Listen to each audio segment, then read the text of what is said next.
Captain Elena Vasquez sat in the cold metal chair and watched the alien leaders talk about her people like they were children. The big meeting room on the space station felt huge around her. Hundreds of different aliens filled the seats, their strange bodies and weird sounds making her feel very small. The reptile-like creature at the front podium had been talking for 20 minutes. His name was Ambassador Kethvar, and he spoke for something called the Dominion. His green scales caught the light as he moved his hands.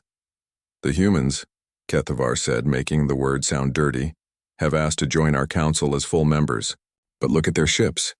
Look at their technology. They still use fusion drives like children playing with fire." Many aliens in the room made sounds that Elena thought might be laughing.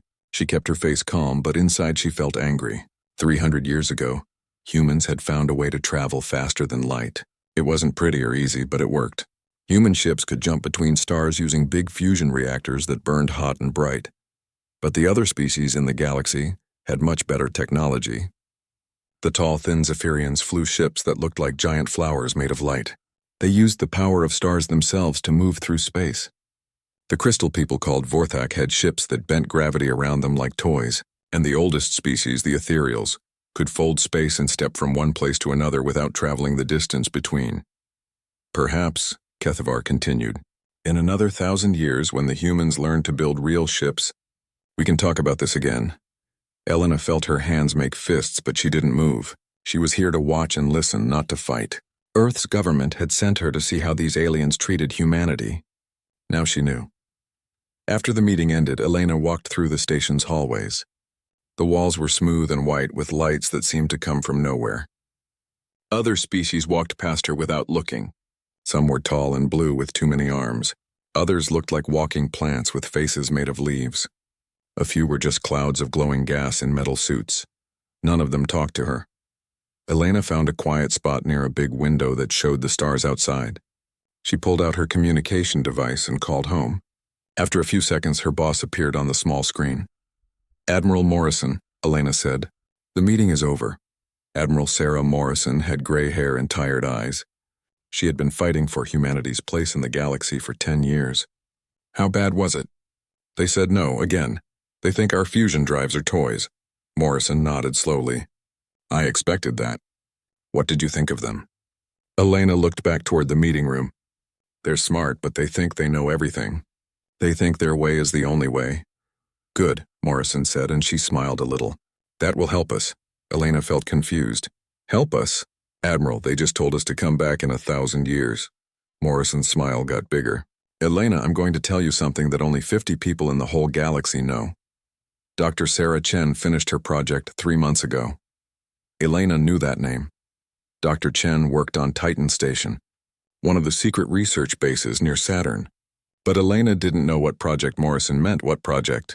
Antimatter containment, stable, safe, and ready for ships. Elena felt her heart start beating faster. Antimatter was the most powerful thing in the universe. When matter and antimatter touched, they turned into pure energy. Scientists had known about it for hundreds of years, but no one could control it safely. It was too dangerous, too hard to contain. "That's impossible," Elena whispered. "Dr. Chen doesn't think so. We've already started putting antimatter reactors in our ships. The first one is ready for testing." Elena stared at the communication device. If this was true, everything would change. Antimatter released millions of times more energy than fusion. A ship with an antimatter reactor would be faster and stronger than anything the aliens had ever seen. "Why are you telling me this?" Morrison leaned closer to the screen. "Because you're going to be on the first mission. We're sending the merchant ship Prosperity's Edge into alien space next week. Commander Torres is the captain, and you're going to be his science officer." Elena felt excited and scared at the same time. "What's the mission?" "Trade, simple trade. We're going to sell some Earth goods to alien merchants. But if anyone tries to stop us," Morrison smiled again. "Well, let's see what they think of our toy ships then." Elena understood. This wasn't really about trade. This was about showing the galaxy that humans were not children anymore. "What about the aliens here?" Elena asked. "Should I tell them anything?" "Nothing. Let them think we're still using fusion drives. Let them think we're weak and slow. The surprise will be much better that way." After the call ended, Elena sat by the window for a long time. Outside, alien ships moved between the stars like fish in a dark ocean. Their hulls were smooth and beautiful, covered in lights that made them look like art more than machines. But Elena knew something they didn't know. Hidden in secret bases around Earth and its colonies, human engineers were building new ships. These ships would look the same on the outside, but inside they would have hearts of contained lightning. Reactors that could turn tiny amounts of matter into enough energy to power whole cities. The next day, Elena took a transport ship back to Earth. During the long trip home, she read everything she could find about antimatter. The science was hard to understand, but the basic idea was simple. Matter and antimatter were like opposite twins. When they met, they destroyed each other completely and became pure energy. The hard part was keeping them apart until you wanted them to meet. Antimatter had to be held in magnetic fields floating in perfect vacuum, never touching anything made of normal matter. Even a single atom touching the containment field could cause an explosion. But Dr. Chen had solved the problem. She had built magnetic bottles that could hold antimatter safely and feed it slowly into reaction chambers. The energy released was captured and turned into electricity, much more electricity than any fusion reactor could make. When Elena reached Earth, she went straight to the military base where the Prosperity's Edge was waiting. The ship looked normal from outside. It was about 200 meters long with a wide cargo bay and thick armor. It looked like every other human merchant ship, but when Elena went inside, she could feel the difference. The ship hummed with power. The lights were brighter. The engines were quieter but stronger, and deep in the ship's center, behind layers of armor and radiation shielding, was the antimatter reactor. Commander Marcus Torres showed her around the ship.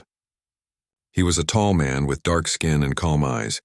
He had been flying merchant ships for 15 years. "How does it feel?" Elena asked him. Torres smiled. "Like driving a race car disguised as a truck. We could outrun any alien ship in the galaxy, but they'll never know until we want them to." Elena nodded. The galaxy thought it knew humans. It thought humans were slow and weak and unimportant. Soon they would learn how wrong they were. But first, the Prosperity's Edge had to complete its mission. Elena looked at the star charts on the wall. In 3 days, they would jump to alien space and begin the most important trade mission in human history. The Prosperity's Edge moved through space like a whale swimming through dark water. Commander Marcus Torres sat in his captain's chair and watched the stars on the main screen. His ship had been traveling for 6 days since leaving Earth space. Now they were close to the Kepler 442 system, where alien merchants were supposed to meet them. Elena Vasquez checked her instruments for the 10th time that hour. Everything looked normal. The antimatter reactor was running smoothly, hidden deep inside the ship. To any alien sensors, they would look like just another slow human cargo ship using fusion power. "Contact on sensors," called Lieutenant Park from the navigation station. 3 ships coming from the inner system. Torres leaned forward. On the screen, 3 dark shapes grew larger as they approached. These were not merchant ships. They were long and sleek with hulls that looked alive. Organic curves and glowing patterns marked them as hegemony warships. The hegemony was one of the galaxy's military powers.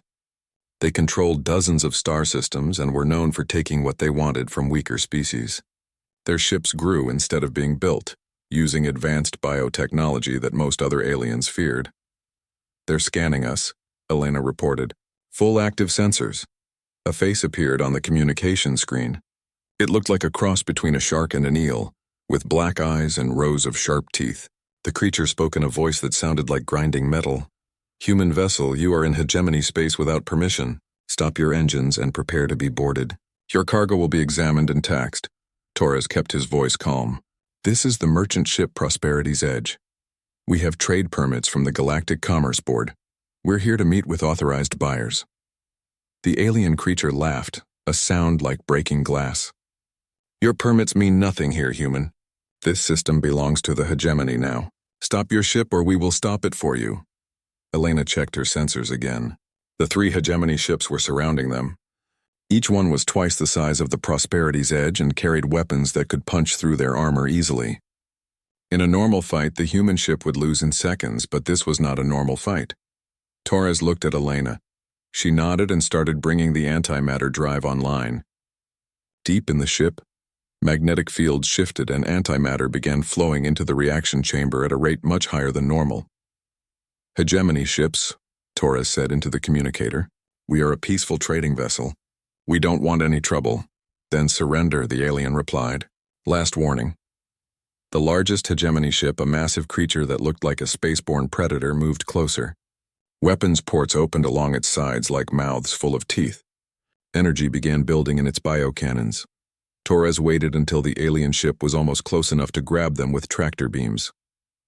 Then he gave the order that would change everything.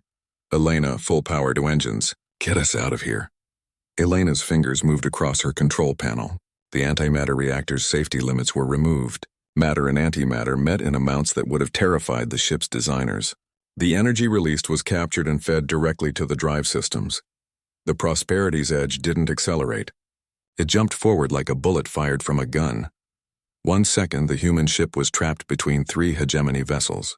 The next second, it was 50,000 kilometers away, moving so fast that the alien sensors couldn't track it. Inside the hegemony ships, alarms screamed warnings. The human vessel had just broken every known law of physics. No ship could accelerate that fast without turning its crew into paste. No reactor could produce that much energy without exploding. But the Prosperity's edge was not done. Torres spun his ship around and looked back at the confused hegemony vessels. They were trying to turn and follow, but their biodrives were too slow. The aliens had no idea where the human ship had gone. Elena, how much power do we have left? Elena checked her readings. The antimatter reactor was still producing enormous amounts of energy. More than we know what to do with, sir. Torres smiled. It was not a nice smile.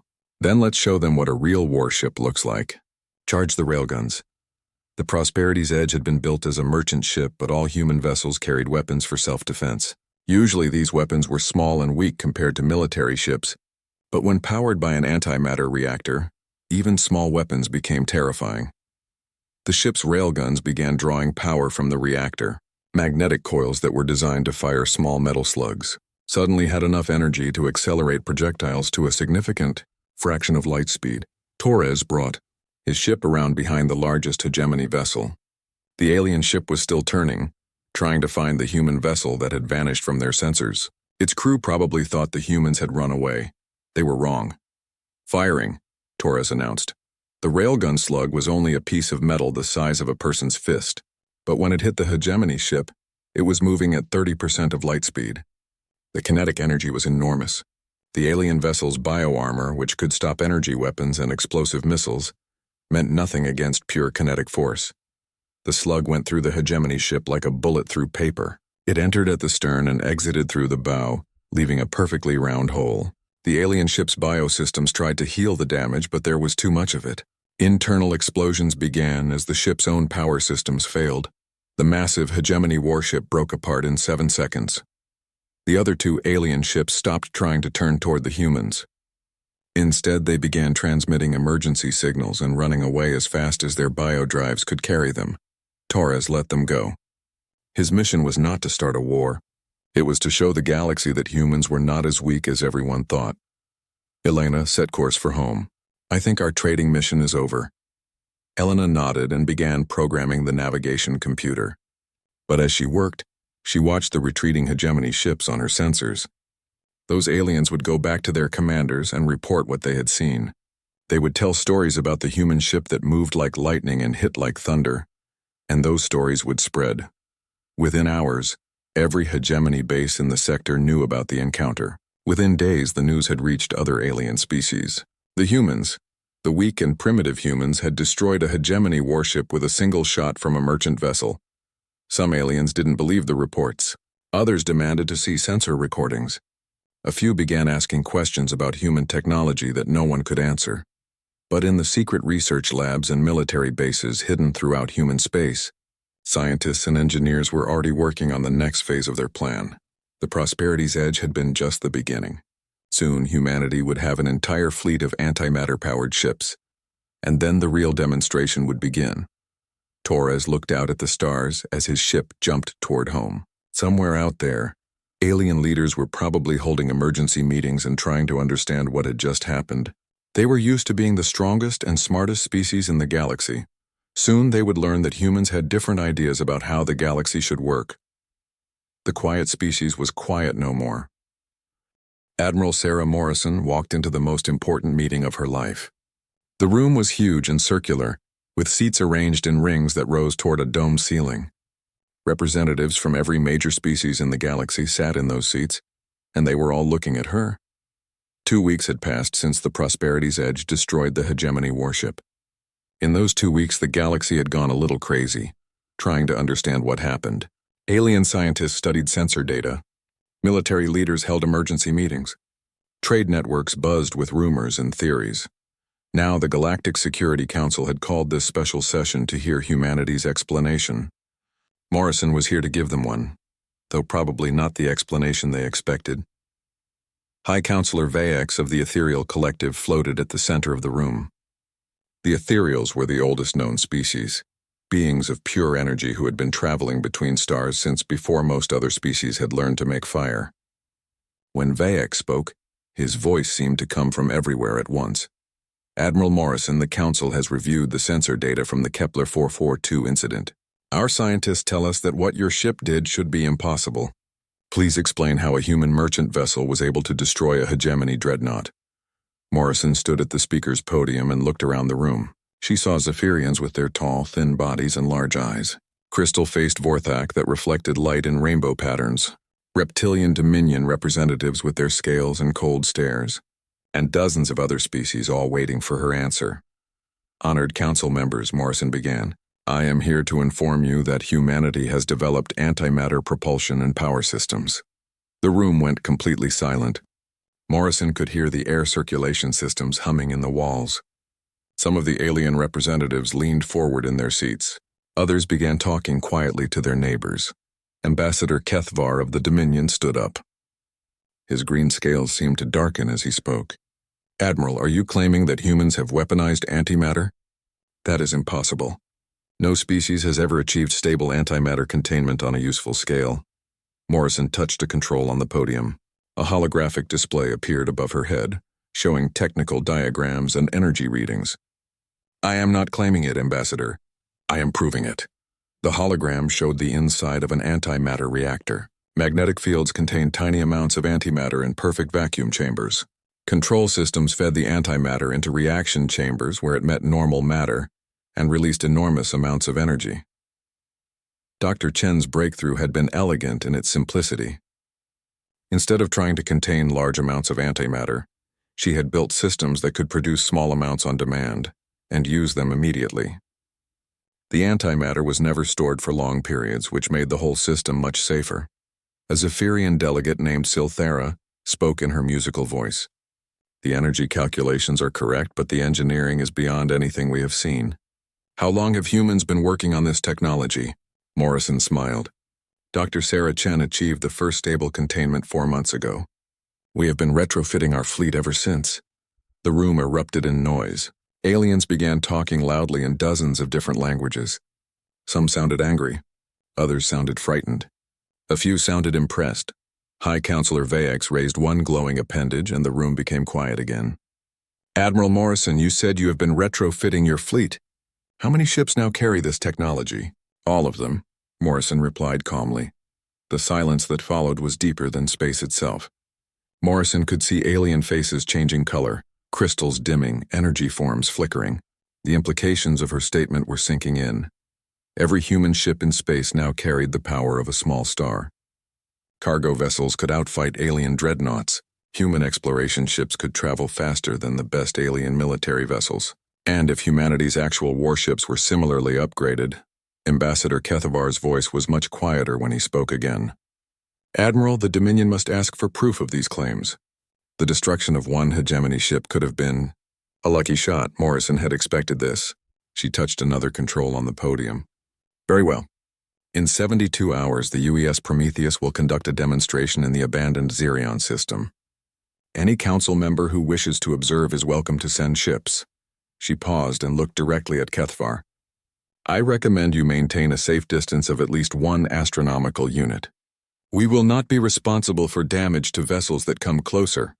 The Dominion ambassador's scales turned almost black. 1 astronomical unit? Admiral, that is the distance from Earth to your sun. What exactly are you planning to demonstrate? Morrison's smile became wider and less friendly. The full capabilities of an antimatter-powered human warship, Ambassador. I think you will find it educational. The meeting ended with most of the alien delegations in a state of barely controlled panic. Morrison watched them file out of the chamber, talking urgently into communication devices and gathering in small groups to discuss what they had just heard. But a few approached her directly. These were representatives from smaller species, nations that had often been pushed around by the larger powers. They looked at Morrison with something that might have been hope. A delegate from the Tau Ceti colonies, a species that looked like six-armed bears, spoke carefully. "Admiral Morrison, my people have had difficulties with hegemony expansion in our sector. If humanity were interested in establishing trade relationships," Morrison nodded, "we are always interested in fair trade with peaceful species. Perhaps your representatives could visit Earth next month to discuss the possibilities." As she walked out of the council chambers, Morrison felt satisfied. The first phase of humanity's plan was complete. For 300 years, humans had been treated like children by the galactic community. They had been ignored, dismissed, and sometimes bullied by species that thought technology followed predictable paths. But humans had never followed predictable paths. While other species perfected the technologies they already knew, humans had jumped ahead to something completely new. They had skipped thousands of years of technological development and landed on a power source that made everything else look like toys. The demonstration at Xerion would make that clear to everyone. Captain Diana Park and the crew of the Prometheus were already preparing for the most important show in galactic history. Morrison reached her private office and activated the communication system. Admiral Brooks appeared on the screen calling from Earth. "How did they take it?" Brooks asked. "About as well as expected. Half of them don't believe us. The other half are terrified." "The Dominion wants proof," Brooks nodded. "They'll get it. The Prometheus is loaded and ready. Diana's crew has been practicing the demonstration for weeks." Morrison looked out the window at the alien ships docked around the station. Soon many of those ships would be traveling to Xerion to watch humanity announce its arrival as a major galactic power. "Any word from the hegemony?" "They're mobilizing their fleet," Brooks replied. "Intelligence thinks they might try to interfere with the demonstration." Morrison wasn't worried. Let them come. The galaxy was about to learn that the age of human weakness was over. "Make sure all our ships are ready. If the hegemony wants another demonstration of human technology, we'll be happy to provide one." In the depths of space, hidden shipyards were working around the clock. New antimatter reactors were being installed in human vessels. Weapon systems were being upgraded to handle the enormous power output. And engineers were already working on the next generation of improvements. The galaxy had no idea what was coming. Captain Diana Park stood on the bridge of the UES Prometheus and watched the greatest gathering of alien ships in galactic history. 200 vessels from 30 different species had come to the Xerion system to watch humanity's demonstration. They hung in space like a metal forest, their hulls reflecting the light of the dying red star. The Prometheus itself was beautiful and terrible to see. 500 meters long and shaped like a sword, it was humanity's first purpose-built antimatter warship. Every system on the ship had been designed to handle the enormous power output of its reactor core. Its weapons could crack planets. Its engines could outrun anything in known space.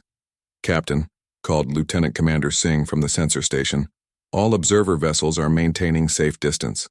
The closest ship is at 1.2 astronomical units." Diana nodded. She understood why the aliens were staying so far away. They had no idea what they were about to see, but Admiral Morrison's warning had made them nervous. Smart aliens, Diana thought. The communication system activated and Admiral Morrison's face appeared on the main screen. She was speaking from the command ship of the Earth Fleet, which was positioned safely behind the other observers. "Captain Park, you are authorized to begin the demonstration. Show them what humanity can do." Diana turned to her weapons officer. "Commander Torres, target the first planet. Prepare the main antimatter cannon." The weapons officer, Marcus Torres, who had been promoted after his success on the Prosperity's Edge, smiled as he worked his controls. "Main cannon charging, Captain. Target locked on planet Xerion 3. Diana opened a communication channel to all the observing ships.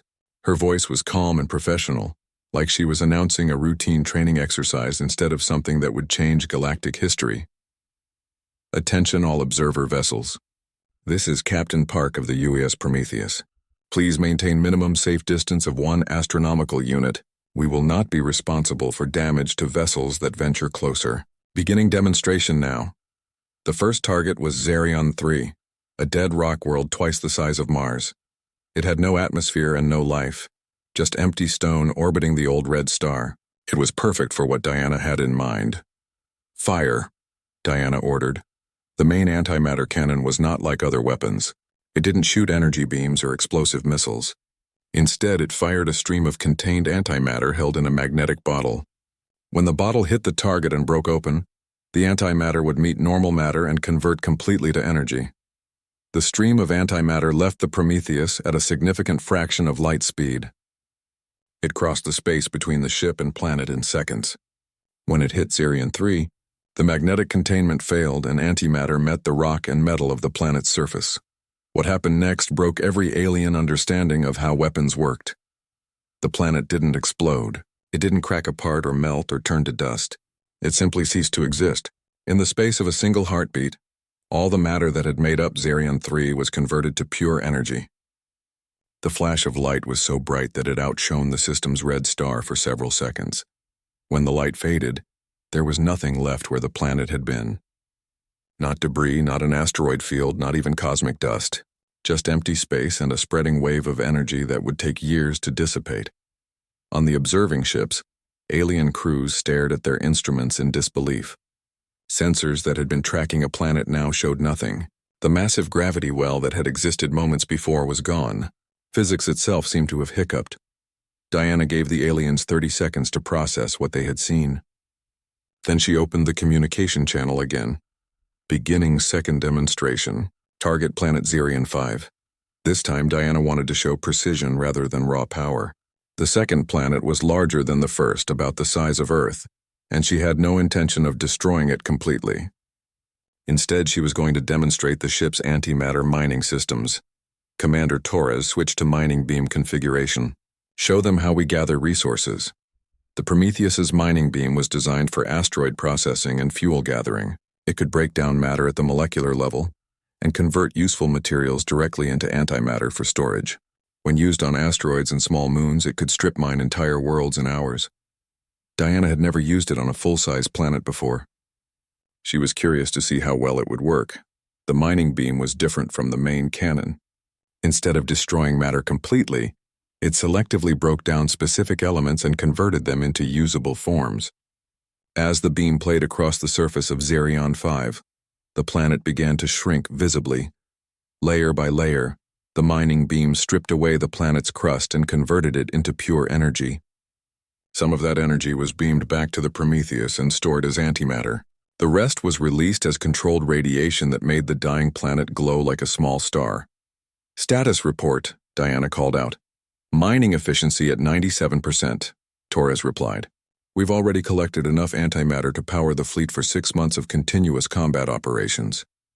Diana let the mining beam work for 10 more minutes. By the time she shut it down, Xerion 5 had lost a quarter of its mass.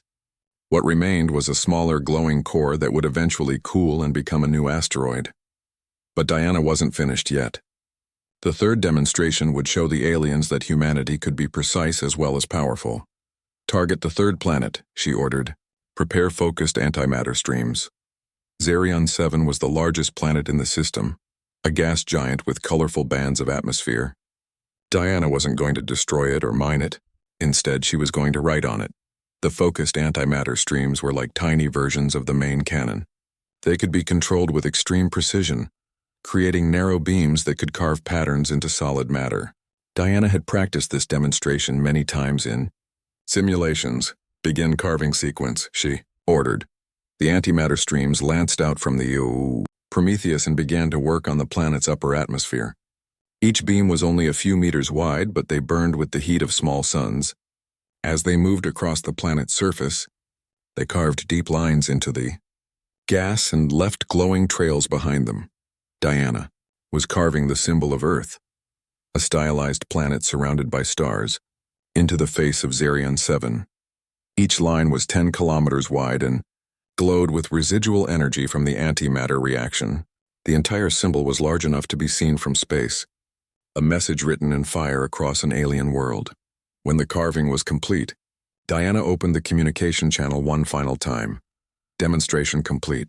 As you can see, humanity has developed the ability to harness antimatter for both construction and destruction. We hope this clarifies any questions about our technological capabilities. On the observer ship's alien crews sat in stunned silence. In the space of an hour, they had watched a single human ship destroy a planet, strip mine another world, and carve artwork into a gas giant. The power displayed was beyond anything they had imagined possible. Some of the alien ships began leaving immediately, their crews desperate to report what they had seen to their home governments. Others stayed to study the energy readings and try to understand how the antimatter technology worked. Diana watched them go with satisfaction. The demonstration had achieved exactly what Admiral Morrison had wanted. The galaxy now knew that humanity was not the weak, primitive species they had thought. "Captain," Lieutenant Commander Singh called out, "long-range sensors are detecting hegemony ships approaching from the outer system. 15 vessels, including what looks like their newest dreadnought." Diana smiled.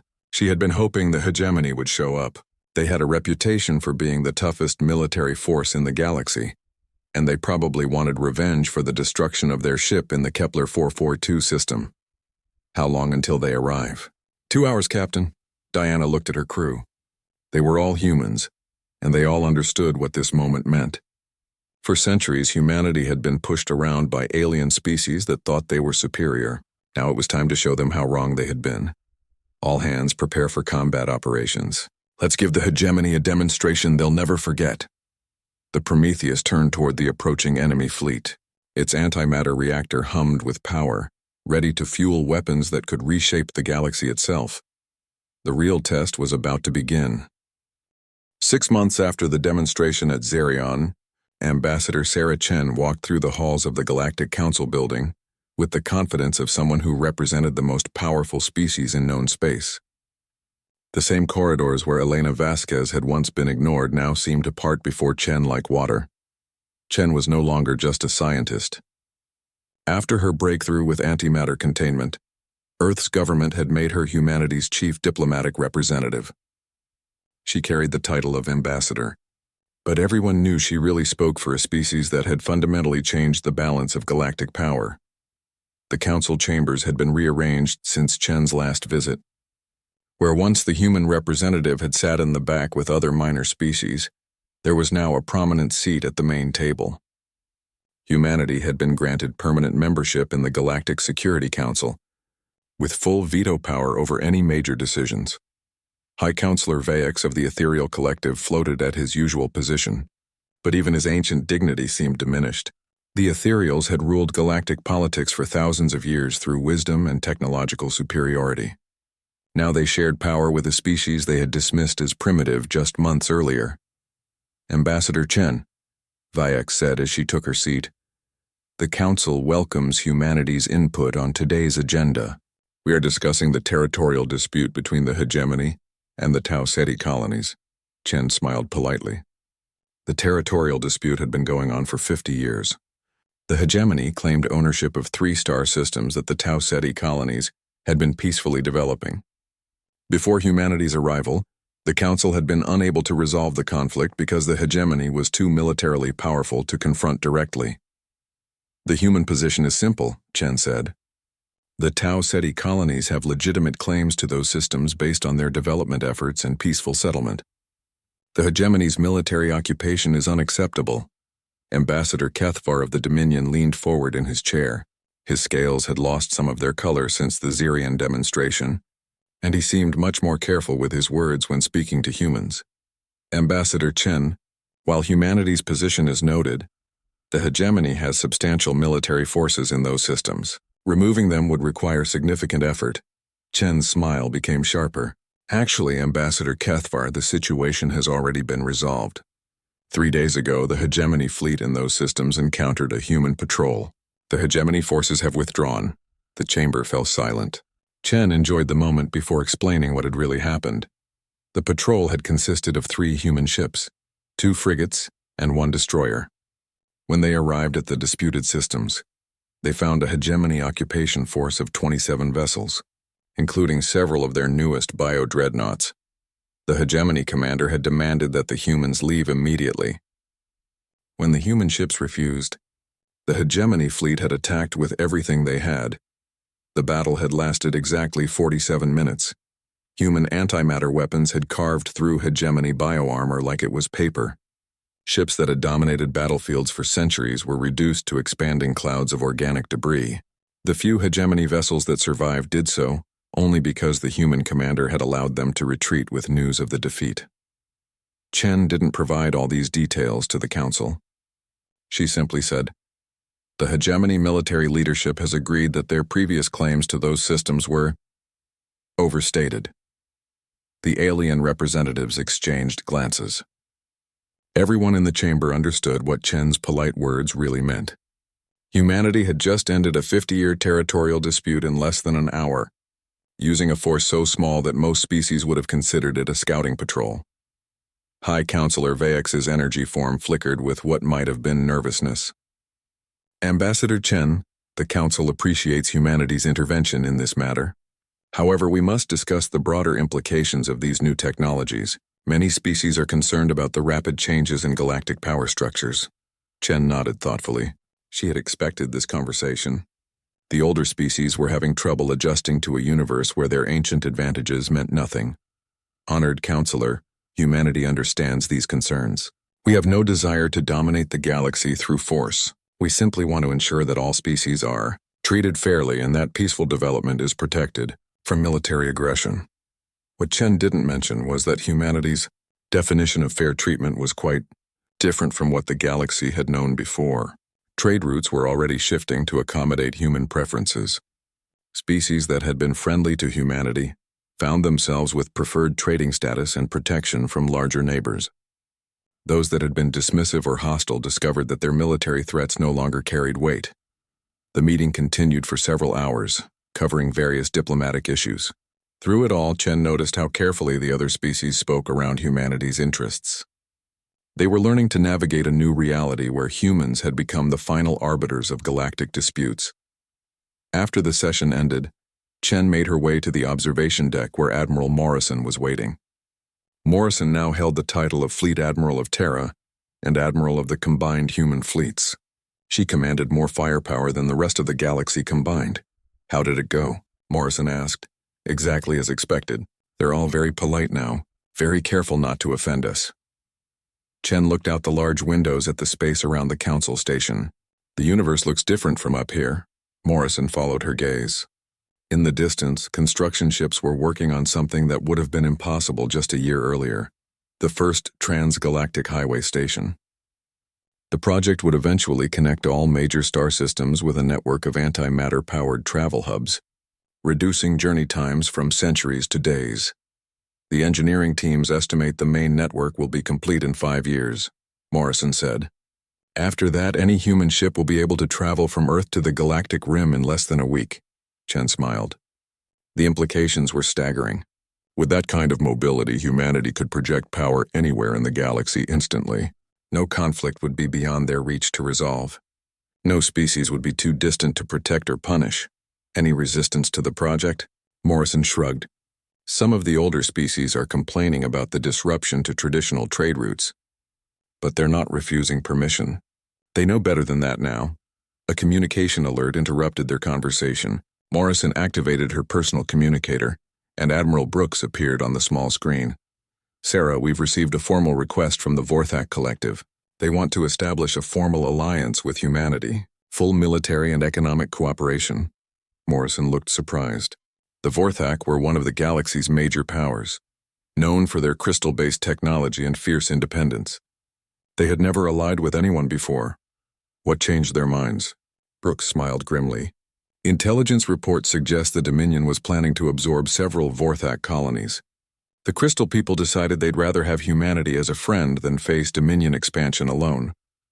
Chen and Morrison exchanged glances. The Dominion had been one of the galaxy's most aggressive expansionist powers for centuries. Now they were facing the prospect of being contained by a human Vorthak alliance. "Accept the alliance proposal," Morrison decided, "but make it clear that any cooperation will be based on respect for peaceful development and fair treatment of smaller species." As Brooks signed off, Chen reflected on how much had changed. A year ago, humanity had been begging for basic recognition from the galactic community. Now major powers were competing for human friendship and protection. "Do you think we're doing the right thing?" Chen asked. Morrison considered the question seriously. Sarah, for 3,000 years this galaxy has been ruled by whoever had the biggest weapons and the least conscience. Species were conquered, enslaved, or exterminated based on the whims of whoever was strongest at the moment. She gestured toward the construction ships working on the highway station. We're changing that. We're creating a system where strength serves justice instead of the other way around, where peaceful species can develop without fear of being attacked by their neighbors. Chen nodded. It was true that humanity's arrival had ended several ongoing conflicts and protected dozens of smaller species from aggressive neighbors. The galaxy was becoming more peaceful, even if that peace was enforced by the threat of antimatter weapons. The other species will adjust, Morrison continued. They'll learn to resolve their differences through negotiation instead of warfare. And if they don't, she smiled, well, we'll be there to remind them. A new message appeared on Morrison's communicator. This time it was from Dr. Chen's research team on Titan Station. Admiral, we've achieved the next breakthrough. Zero-point energy extraction is now stable and scalable. We'll be ready to begin fleet upgrades within the month. Morrison and Ambassador Chen looked at each other in amazement. Zero-point energy was the next step beyond antimatter, power drawn directly from the quantum vacuum itself. If humanity could harness that energy source, their technological advantage would become even more overwhelming. I guess the galaxy hasn't seen anything yet, Chen said quietly. Morrison nodded.